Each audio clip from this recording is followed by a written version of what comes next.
Welcome to Good Advice Givers, the podcast where real stories meet real solutions.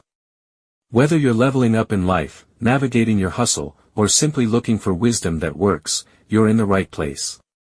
We bring you straight talk, actionable tips, and uplifting conversations to help you grow in mindset, money, and motivation. Don't just listen, tune in weekly, download your favorite episodes, and if you love what you hear, donate to support the mission. Your support helps us keep sharing the good advice that changes lives. We're building a community of thinkers, doers, dreamers, and believers, and we want you in it. From interviews with entrepreneurs and creatives to personal reflections on real-world challenges, every episode is packed with practical value. Ready to grow with us? Let's get into it. Welcome to the Deep Dive. Okay, so the 2025 NFL Draft, it's done, it's dusted, the picks are in. Yep, all wrapped up. And while we're all watching highlights, the thing everyone's really jumping on right now, those instant draft grades. Oh yeah, immediately. Forget the mock drafts, now it's evaluation time. Exactly. So today, our mission for you is really to help you cut through all that noise. We want you to get a quick handle on what the experts are saying right now about the 2025 draft grades. Especially for some of those big name teams everyone's always watching, give you that, initial consensus. And we're doing this by looking at what you were searching for, sort of the digital breadcrumbs, right? We saw tons of searches for NFL draft grades, naturally. Makes sense. But also really specific stuff like Eagles draft picks 2025, Browns draft picks 2025, Cowboys draft picks 2025, Steelers draft picks 2025. And the big names too, right? Like Mel Kiper. People want to know what he thinks specifically. Absolutely. Shows just how much demand there is for that, instant verdict. It really is remarkable how fast these grades pop up. I mean, the draft ends and boom, analyses are everywhere. It's almost simultaneous. Yeah, you've got guys like Mel Kiper at ESPN, you've got PFF with their data-driven takes, loads of others. They're churning out reports basically in real time. It's like a rapid response operation for football analysis. Yeah. But, okay, when we talk grades, is it just like A, B, C, D, F, or is there more to it? That's a really good point. Many use the letter grades, A+ to F. It's an easy snapshot. Right. But the real meat is in the why, the analysis behind it. It's about, the talent they pick, sure, but also how does that player fit the team's needs, their scheme, and importantly, did they get good value where they pick them? So, yeah, the letter's quick, but the analysis tells the story. Gotcha. Okay, let's dig into some of those teams you were searching for. AFC North first. Always a tough division. We saw a lot on the Pittsburgh Steelers. Steelers draft picks 2025. What's the likely story there? Well, with the Steelers, there's always that consistent interest, right? People watch them closely. It probably comes down to a few things. Did they finally sort out the O-line? What about defense? And the QB question is always lurking, isn't it? Exactly, that succession plan, or lack thereof. So you'd expect the expert grades, the Steelers draft grades, to really focus on whether the picks actually addressed those specific kind of perennial needs. Did they build for the future and plug immediate holes? That's usually the debate. Okay, moving across Ohio. The Cleveland Browns, also tons of searches. Browns draft picks 2025. Cleveland Browns draft picks 2025. What were people watching for there, you think? Yeah, the Browns searches suggest, I think, a real curiosity about how they're building on that roster they've assembled. A lot of people feel they're close, On the verge. They've spent big in some areas, like the D-line, so maybe the draft was about finding, offensive weapons, secondary depth. Complementary pieces. Precisely. So the grades for the Browns would likely zero in on. Did these picks complement their strengths? Did they fill the remaining perceived gaps? Did they find players to push them over the top? And even though we didn't see maybe the same volume of specific searches in our data for the Ravens and Bengals, they're obviously huge in the AFC North. What's the typical grading angle for them? Oh, absolutely. They're always under the microscope. For the Ravens, you often see analysis focusing on their knack for finding value, especially in later rounds. It's kind of their trademark. Yeah, they have a history there. And for the Bengals, with Joe Burrow there, it's almost always about, okay, did they protect him? Did they get him more weapons? So even without specific searches popping for us, you can bet the grades are looking at whether they stuck to their known philosophies and address those obvious needs to, chase the Super Bowl. Makes sense. Okay, let's jump over to the NFC East. Another division packed with rivalries. Huge interest, as you'd expect, in the Eagles and Cowboys. Eagles draft picks 2025. Dallas Cowboys draft picks 2025. Let's start with Philly. What needs were likely top of mind? Well, the Eagles' interest, that makes sense. Recent contenders trying to stay at that level. There you go. Needs often circle around the trenches, right? D-line is huge for them historically. Always is. Howie Roseman loves his linemen. Exactly. And then secondary help, maybe some O-line depth too. Keep Jalen Hurts upright. So those initial Eagles draft grades 2025 are probably going to heavily weigh whether the picks address those spots as they get guys who can step in relatively quickly. And then the Cowboys. Always a circus, always headlines. Cowboys draft picks 2025, Dallas Cowboys draft picks. High volume there too. What are experts usually looking for when grading Dallas? Yeah, with Dallas, everything's magnified. The national spotlight, the pressure, it's intense. Tell me about it. Expert grades for them often wrestle with their draft philosophy. Do they go best player available, even if it's not a screaming need? Or do they target specific spots? Did they find potential game changers early? Right. The draft grades for Dallas are always debated like, will these picks finally be the ones to get them over that playoff hump? That's the narrative. And similar to the AFC North, we can't forget the other teams in the NFC East, the Giants and Commanders. Any general thoughts on how their drafts might be graded? Sure. With the Giants and Commanders, depending on where people see them in their sort of team life cycle, if they're seen as rebuilding. Which they often are, lately. Right. Then the grades might focus more on, say, upside and long-term potential rather than immediate impact. Did they snag players with high ceilings? Did they address the most glaring holes?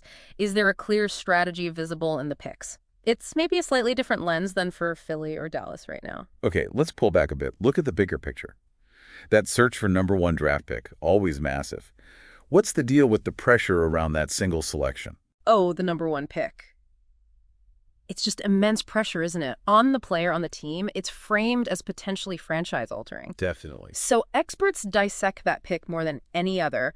Can this player be a cornerstone for like a decade? The grade isn't just about talent. It's about the fit, the team situation, the whole strategy of using that precious pick. Was it a safe bet? A big swing? That's always the core question.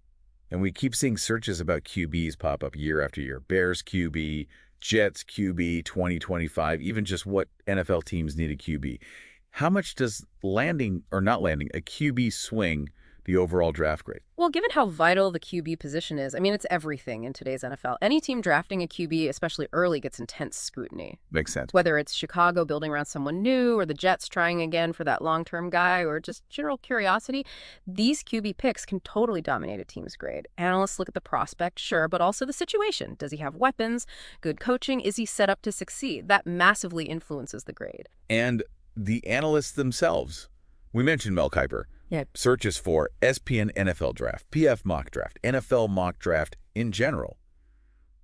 They really shape the conversation, don't they? Absolutely. Those searches just highlight the whole ecosystem. Kiper, ESPN's coverage, PFF's analytics. Yeah. They create the framework for how we even talk about the draft. Yeah. And all those mock drafts beforehand, they set expectations. So when the actual picks happen, people compare. Was it a reach, a steal?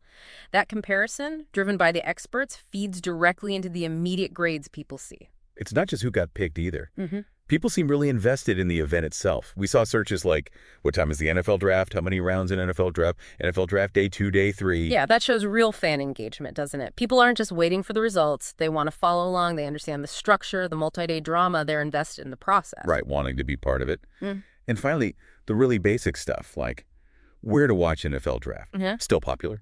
And that just proves it's a major TV event, right? People want to watch it live, share the experience, react in the moment.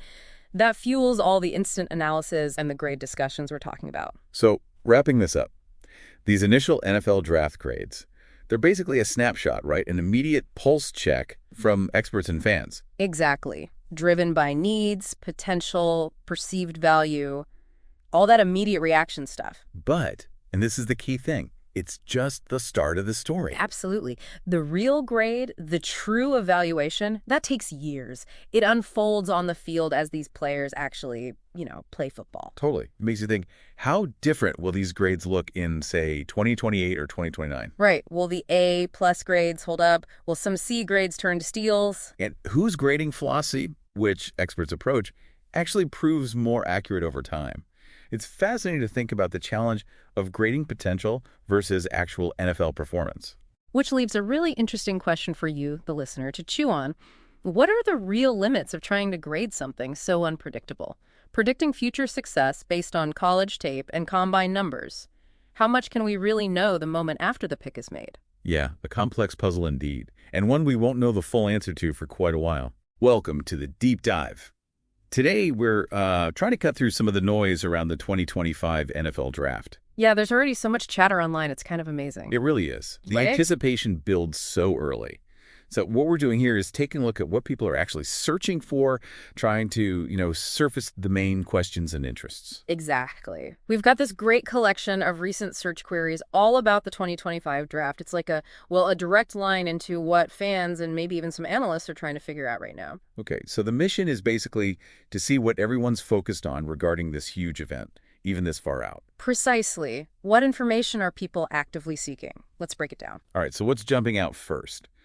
I guess it's not too surprising, is it? It seems to be all about specific teams. Oh, absolutely. Loads of searches like Eagles draft picks 2025, Browns draft picks 2025, Cowboys draft picks 2025. Yeah, see, Steelers draft picks 2025, Raiders draft picks 2025 too. It just goes on and on. It does. And it clearly shows that, for a lot of fans, the draft is fundamentally about their team.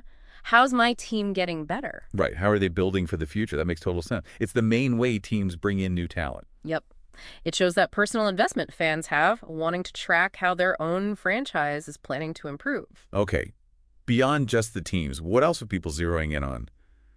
Timing seems huge. Definitely. We see what time is the NFL draft start time, when does the NFL draft start? And even drilling down into specifics like NFL Draft Day 2, NFL Draft Day 3, or when is round 2 of the NFL Draft? Right. People are clearly planning around it. It's become this multi-day event, a spectacle almost. Yeah, they want to catch it live. They don't want to miss the picks for their team or the big trades maybe. Exactly. Knowing when to tune in is critical for them. Which naturally brings us to the draft order. Another big one. Oh, yeah. Just draft order or NFL draft order, 2025 NFL draft order. Lots of variations. Even second-round draft order. So understanding the sequence is key. It really is the backbone, isn't it? It sets the stage for everything, the strategies, the potential trades. You need that roadmap. Okay, so teams, timing, order. What happens once the picks actually start rolling in? Well, then it's all about the instant analysis, right? The grades. Right. NFL draft grades 2025, team draft grades, even specific ones like Steelers draft grade. People want that immediate verdict from the experts. Who won the draft? It's funny how much weight those instant grades carry, even though we know things can look very different years later. Why do you think people need that immediate validation? That's interesting. I think, partly it's just wanting a quick assessment, a way to feel good or maybe concerned about your team's haul compared to rivals. Yeah, bragging rights maybe? Or just talking points. It fuels the conversation immediately after the picks are made, creates that instant narrative of winners and losers, even if it's, very premature. Yeah, and we're also seeing interest filtering down into the specific rounds. We are. NFL Draft Round 2, Round 2 NFL Draft, NFL Draft Round 4, Round 3 NFL Draft, and of course, the first round stuff too. So it's not just about the glamour picks at the very top. No, it shows a deeper understanding, I think. Fans know that crucial players, starters even, can come from those middle and later rounds. They're invested in the whole process. And if you want to follow along, you need to know how. Lots of searches about that too. Oh, for sure. Where to watch NFL Draft, what channel is the NFL Draft on, how to watch NFL Draft, and just NFL Draft Stream. Got to find it first. Accessibility is everything these days. It really is. With so many different ways to watch TV, streaming apps, people need to know their options so they can tune in live. All right, let's talk about the crystal ball gazing.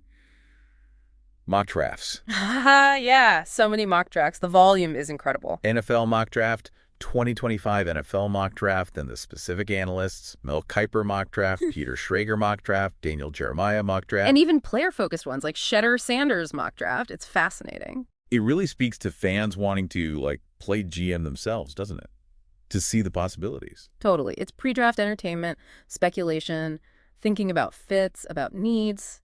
And yeah, the popularity of certain analysts shows the trust people place in their predictions, or at least their perspectives. Okay, so that's the build-up. What about when the draft actually starts? Then the shift is immediate. It's all about real-time updates. NFL Draft Tracker 2025, NFL Draft Results 2025. NFL Draft Live. Live NFL Draft Live update.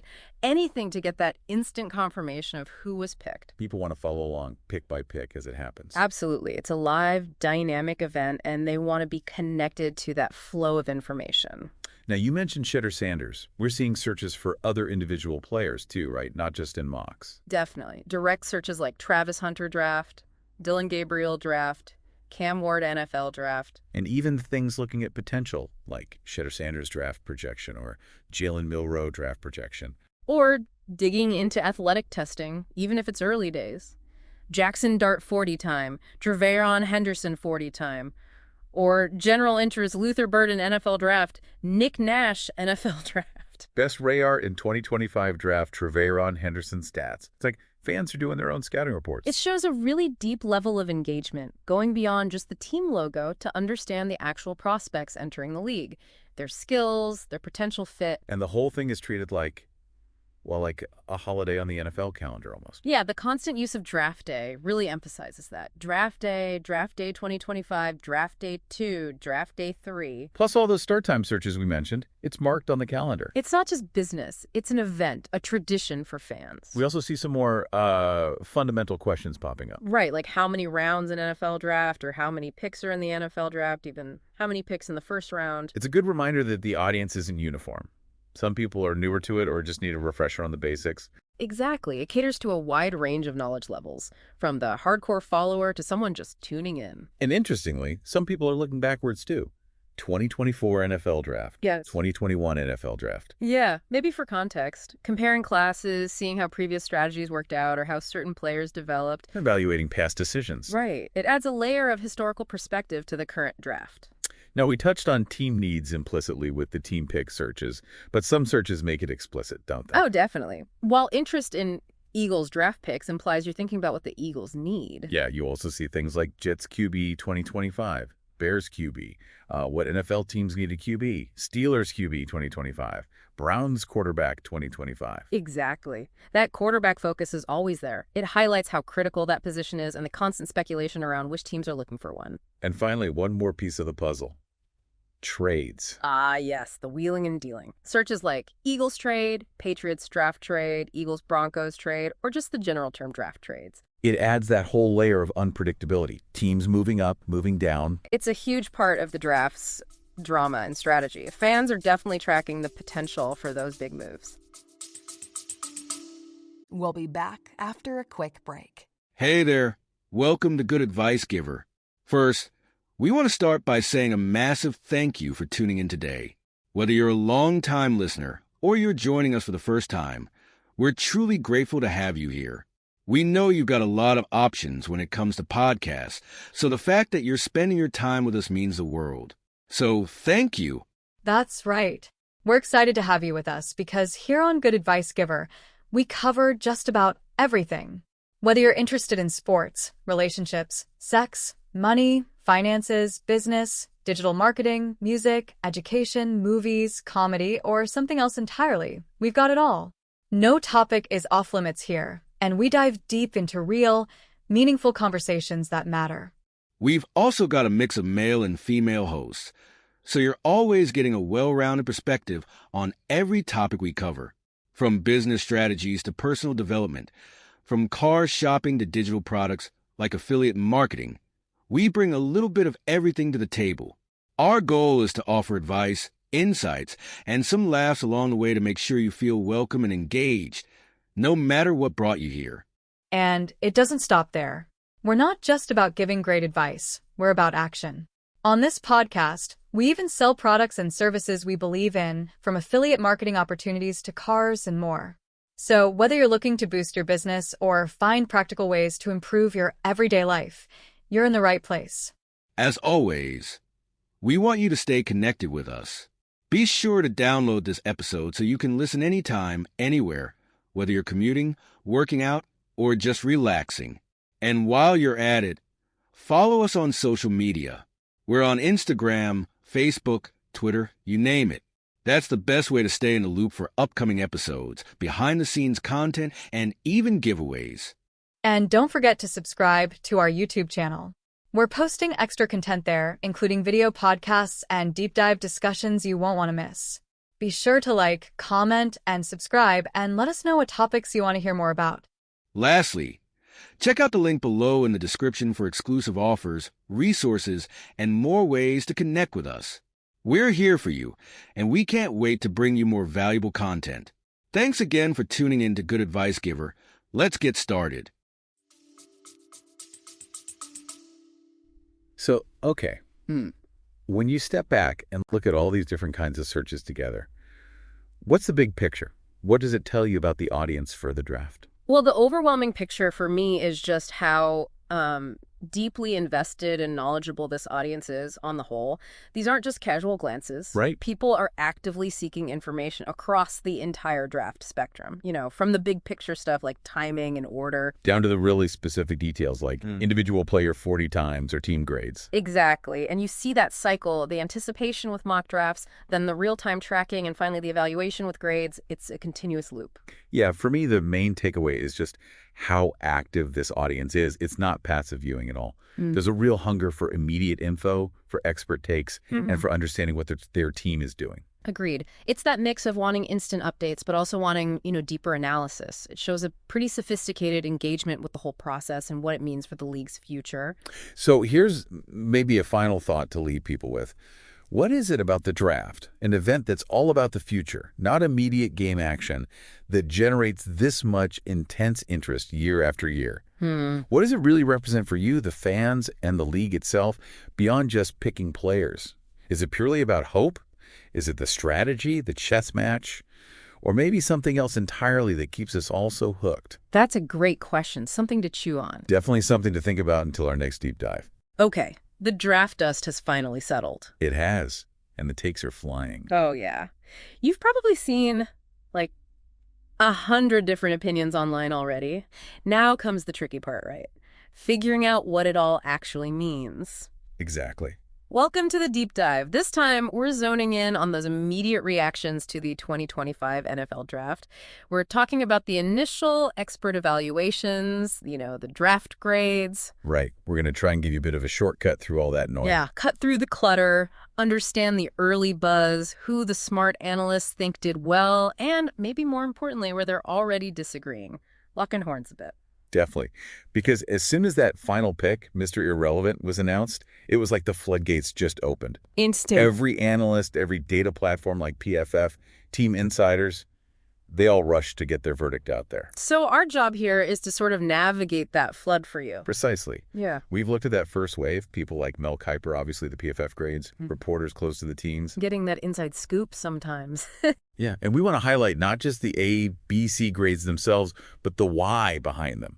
Where do the experts see things differently? What's the reasoning? Right, because you see that whole spectrum, don't you? From the instant gut reactions, the hot takes online. Oh yeah, fans going wild in the comments. So maybe the slightly more considered takes that come out a day or two later. But what are the pros saying right now, and why? Let's dive into maybe the AFC North first. Always a tough division. Good place to start. Always scrutinized. Yeah, opinions are rarely, let's say, mild there. Yeah. Let's kick off with Pittsburgh. Steelers draft picks 2025 was definitely a popular search. What were the first evaluations saying? Well, the Steelers, it's interesting. There's some different viewpoints already. Okay. Generally, people seem to agree they did what the Steelers usually do, focus on strengthening the lines. Offensive line, defensive line. That's their traditional approach. Building in the trenches. Exactly. Now, if they did pick a quarterback, that's where the grades can really diverge. It depends heavily on how that specific analyst views that QB's potential, the fit. Right, like a Kuiper grade might be lower if they didn't take a QB he loved early. Potentially, yeah. Yeah. He often values grabbing those top QB prospects. But then maybe a data place like PFF might love an offensive lineman they picked if their models saw him as great value, a big upgrade. So we're looking for mentions of potential steals. Right. Guys picked later than maybe they should have been. Or reaches players they maybe took a round or two too early in some eyes. That's exactly what we're digging into for the Steelers class. Okay, makes sense. What about their rivals down in Cleveland? Browns draft picks 2025. NFL draft grades 2025 for them, also getting lots of clicks. Yeah, the Browns are a different case study, really. Because of the draft capital situation, they've traded away some high picks. Exactly. Fewer high-round picks means each one is under more scrutiny. So the grades often reflect, how effectively did they use those limited shots? Did they maximize the value? Did they complement what they already have? Fill those remaining holes, maybe at receiver or in the secondary. Did analysts think they got good value there? Were there any surprises? Moves people didn't see coming? That's key too. And how were those received? Because, look, if you have less capital, analysts can be pretty critical if it looks like you didn't nail every pick. Like maybe they played it too safe, didn't take big swings. That's a criticism you sometimes see leveled, yeah. Yeah. Did they really attack their needs aggressively? Okay. And just briefly, the other two in the AFC North, the Ravens and the Bengals, any early vibe from the overall NFL draft grades or AFC North chatter? Generally, for Baltimore and Cincy, teams that expect to be in the playoffs, the sentiment seems pretty positive overall. Okay. The analysis is looking at whether they added pieces effectively, maintaining that competitive edge without maybe reaching or overspending draft capital. Just solid additions. Yeah, trends suggest satisfaction, bolstering depth, adding playmakers, guys who might contribute fairly quickly. Seems like smart, solid drafting is the consensus for them early on. All right, let's switch conferences. NFC East, another division where, let's just say fans are passionate. And expectations are always sky high. Definitely. Philadelphia Eagles first, Eagles draft picks 2025, and especially Eagles draft grades. Those terms are popping up a lot. What's the story there? Well, with Philly, a lot of the grade focus seems to be on defense. Yeah. That was the big question mark coming in for many. Makes sense. They needed help there. So analysts are looking closely. Did they invest enough in the D-line, the secondary? Those areas felt like big needs, and the grades reflect that focus. Seeing a mix of opinions. Yeah, definitely a spectrum. Some more critical evaluations might say, hey, they missed out on some higher-rated defensive guys who were still on the board when they picked. Okay. But then the more positive grades might highlight value they found later, or maybe a smart trade they made. You want to look for grades that are consistently strong or weak across different analysts. That usually tells you something. Good point. And their big rivals, the Dallas Cowboys. Always a lightning rod.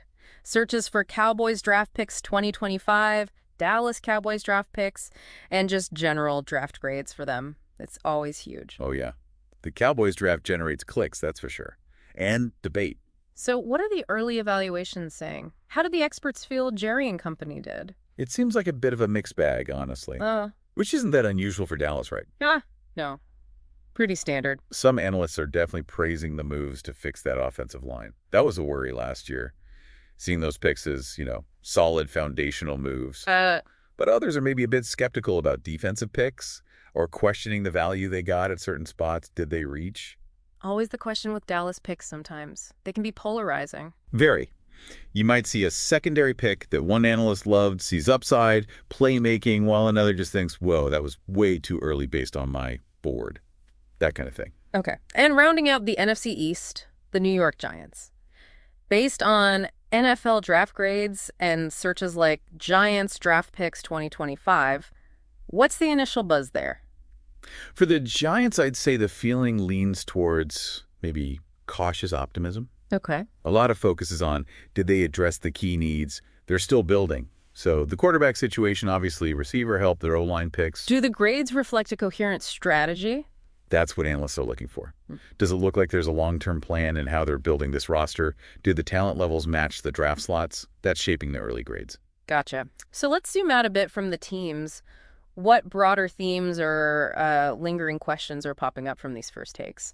We saw tons of searches for NFL Draft Round 2. People definitely kept watching after night one. Oh, absolutely. Did the overall grades change much after those big first-round splashes? That's a really good point. Because while Round 1 gets the headlines and those instant grades, the evaluation definitely keeps evolving. Right. Teams that nail their picks in NFL Draft Round 2, or even find gems on NFL Draft Day 2 and NFL Draft Day 3, they can see their overall grade shoot up. Makes sense. It's the whole class. Exactly. And the reverse is true, too. A great first round can be undermined if the later picks look like reaches or don't fill needs. It's about the complete haul. We also saw a lot of interest in the QB draft class 2025. Specific searches, too, like Travis Hunter draft, though he's unique, but also Dylan Gabriel draft, Cam Ward NFL draft. Right. Did the grades for the teams who took those guys reflect how analysts saw that pick's value or potential? Oh, definitely. Quarterback moves the needle like no other position. For sure. So drafting one, especially somewhat early, massively impacts a team's grade. If an analyst thinks a team got a potential franchise guy, big boost. And if they think it was a reach. Or maybe a lower ceiling developmental guy? Then it can drag the grade down, absolutely. For guys like Hunter, with that two-way potential, or QBs like Gabriel or Ward, it really depends on the fit, the scheme, the expected role. And the draft slot, I guess. Yeah. A later round QB might be seen as a smart, low-risk flyer that actually helps the value grade. Interesting. And it's always fascinating to see how the actual draft lines up with the, million NFL mock drafts beforehand. Yeah, mock draft season never ends. When teams go way off script from those mocks, how does that usually play into these initial grades? Does it make analysts harsher? It can, initially. When there are big surprises, teams going completely against the consensus mock. Yeah, it can lead to more critical first reaction grades. Because the analysts had player X rated higher. Exactly. They have their own boards, their own evaluations. If a team passes on their higher rated guy for someone else, the gut reaction might be negative. But you have to remember. You absolutely have to remember that teams have way more information. Their own scouting, medicals, interviews, scheme fit, things the mocks just can't fully capture. Sometimes those wait what picks turn out brilliant later, even if they got panned initially. Good reminder. And just the sheer volume of searches for stuff like NFL Draft Day 2, NFL Draft Day 3, and people using tools like the SBN Draft Tracker or checking NFL.draft and Yahoo Sports. It shows this isn't just a one-night event for fans either. No way. It's a multi-day obsession for a lot of people. The draft is a process, and the story keeps changing pick by pick, day by day. Those trackers let everyone follow along and keep forming opinions way beyond the first round. So as we're wading through all this initial analysis, these draft grades so far, it's important to remember who's doing the grading right. Crucial point. Guys like Mel Kiper, he's an institution. His opinion carries weight, obviously. But different analysts have different methods. totally different approaches sometimes. You take someone like Kiper, more traditional scouting background, might prioritize certain traits or positions. Compared to, say, PFF, which is heavily data-driven. Advanced stats, performance metrics, that's their bread and butter. And then you have the team beat writers. Right. Who are embedded. They understand the team's specific needs, maybe the coaching staff preferences in a way others don't. Their grades might reflect that inside knowledge. So to get the full picture, you really need to look at a few different sources. I think so. You need to consume a variety of perspectives, understand the different lenses these draft grades so far are viewed through. Absolutely, because these initial grades, they're really just the first impression, a snapshot after a huge, complex weekend. Exactly right. The real grade, the ultimate success of these draft classes, that's not decided by a letter handed out hours after the draft ends. Nope, it's decided on the field. It's measured by performance, by development over years, how these guys actually help their teams win or lose. So as you keep following your team, keep tracking these rookies, just remember this evaluation is definitely a marathon, not a sprint. Well said. These first grades, they give us a fascinating starting point. They show the early consensus, the debates, but the real story, that unfolds on Sundays in the fall. Couldn't agree more. It'll be fun to watch. Definitely will. Thanks for diving deep with us today. We'll be keeping an eye on how these classes develop right along with you. Welcome to Good Advice Givers, the podcast where real stories meet real solutions. Whether you're leveling up in life, navigating your hustle, or simply looking for wisdom that works, you're in the right place. We bring you straight talk, actionable tips, and uplifting conversations to help you grow in mindset, money, and motivation. Don't just listen, tune in weekly, download your favorite episodes, and if you love what you hear, donate to support the mission. Your support helps us keep sharing the good advice that changes lives. We're building a community of thinkers, doers, dreamers, and believers, and we want you in it. From interviews with entrepreneurs and creatives to personal reflections on real-world challenges, every episode is packed with practical value. Ready to grow with us? Let's get into it. Today is your lucky day. Today is the day that our $3 website works for you, paying you directly to your PayPal daily. Imagine $3 ongoing continuous payments to your PayPal account. Imagine falling asleep and waking up to $300 in your PayPal account. How would this make you feel? How could this help you? What bills could you pay? What kind of fun could you have? What does that retirement look like now? All for a one-time payment of $3. This website is DFY done for you, fully built and completely hosted, and never stops collecting payments for you. You have spent $3 on coffee on a regular, but that coffee won't help you create multiple streams of income. Click the link below.